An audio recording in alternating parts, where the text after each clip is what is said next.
ದೇಶದಾದ್ಯಂತ Mach drill ಸಂಬಂಧ ಸಭೆ ಸೇರಲಾಗಿದೆ. ಗೋವಿಂದ್ ಮೋಹನ್ ನೇತೃತ್ವದಲ್ಲಿ ಒಂದು ಮೀಟಿಂಗ್ ಅನ್ನು ಅರೇಂಜ್ ಮಾಡಲಾಗಿದೆ. ಗೋವಿಂದ್ ಮೋಹನ್ ಕೇಂದ್ರ ಗೃಹ ಕಾರ್ಯದರ್ಶಿ ದೇಶದ 24 ಜಿಲ್ಲೆಗಳಲ್ಲಿನ ಸಿದ್ಧತೆಗಳ ಬಗ್ಗೆ ಸಭೆಯನ್ನ ನಡೆಸ್ತಾ ಇರೋದು. ಈ ಸಭೆಯಲ್ಲಿ ಉನ್ನತ ಮಟ್ಟದ ಅಧಿಕಾರಿಗಳು ಭಾಗಿಯಾಗ್ತಾರೆ. ವಿಡಿಯೋ ಕಾನ್ಫರೆನ್ಸ್ ಮುಖಾಂತರವಾಗಿ ಭಾಗಿಯಾಗೋದು. ಮಾಕ್ ಡ್ರಿಲ್ ಸಂಬಂಧ ಮಹತ್ವದ ಚರ್ಚೆಯನ್ನ ಮಾಡ್ತಾ ಇರೋದು.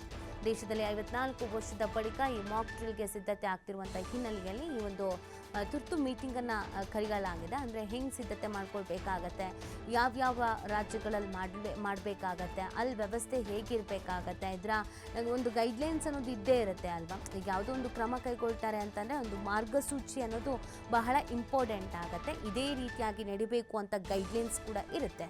ಹಾಗಾಗಿ ಈ ಮಾಕ್ ಡ್ರಿಲ್ ಬಗ್ಗೆ ಬಹುತೇಕರಿಗೆ ಇದರ ಮಾಹಿತಿ ಇಲ್ಲ. ಬಟ್ ಅದಕ್ಕೆ ಅಂತ ಒಂದು ರೂಲ್ಸ್ ಇರುತ್ತೆ, ನೀತಿ ಇರುತ್ತೆ, ನಿಯಮ ಇರುತ್ತೆ. ಹಾಗಾಗಿ ಅದ್ರ ಬಗ್ಗೆ ಚರ್ಚೆಯನ್ನು ಮಾಡಲಾಗತ್ತೆ. ಗೋವಿಂದ್ ಮೋಹನ್ ಕೇಂದ್ರ ಗೃಹ ಕಾರ್ಯದರ್ಶಿ ಇವ್ರ ನೇತೃತ್ವದಲ್ಲಿ ಈ ಒಂದು ಮೀಟಿಂಗ್ ನಡೀತಾ ಇರುವಂಥದ್ದು. ವಿಡಿಯೋ ಕಾನ್ಫರೆನ್ಸ್ ಮುಖಾಂತರವಾಗಿಯೂ ಕೂಡ ಇದಕ್ಕೆ ಸಂಬಂಧಪಟ್ಟಂಥವರು ಭಾಗಿಯಾಗ್ತಾ ಇದ್ದಾರೆ.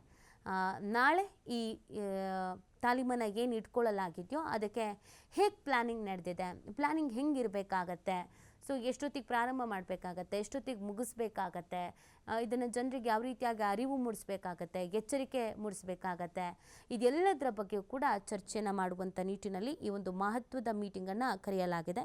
ಉನ್ನತ ಮಟ್ಟದ ಅಧಿಕಾರಿಗಳು ಇದರಲ್ಲಿ ಭಾಗಿಯಾಗ್ತಾ ಇದ್ದಾರೆ. ವಿಡಿಯೋ ಕಾನ್ಫರೆನ್ಸ್ ಮುಖಾಂತರವಾಗಿ ಭಾಗಿಯಾಗುವಂಥದ್ದು. ಹಾಗಾಗಿ ಕೆಲವೊಂದು ರಾಜ್ಯಗಳಲ್ಲಿ ಮಾತ್ರ ಅಂತ ಏನು ಹೇಳ್ತಾ ಇದ್ದಾರೋ ಆ ರಾಜ್ಯಗಳ ಮುಖ್ಯಸ್ಥರು ಮತ್ತು ಉನ್ನತಾಧಿಕಾರಿಗಳು ಇವ್ರುಗಳು ಕೂಡ ಈ ಮೀಟಿಂಗ್ನಲ್ಲಿ ಭಾಗಿಯಾಗುವಂಥ ಸಾಧ್ಯತೆಗಳು ಇದೆ.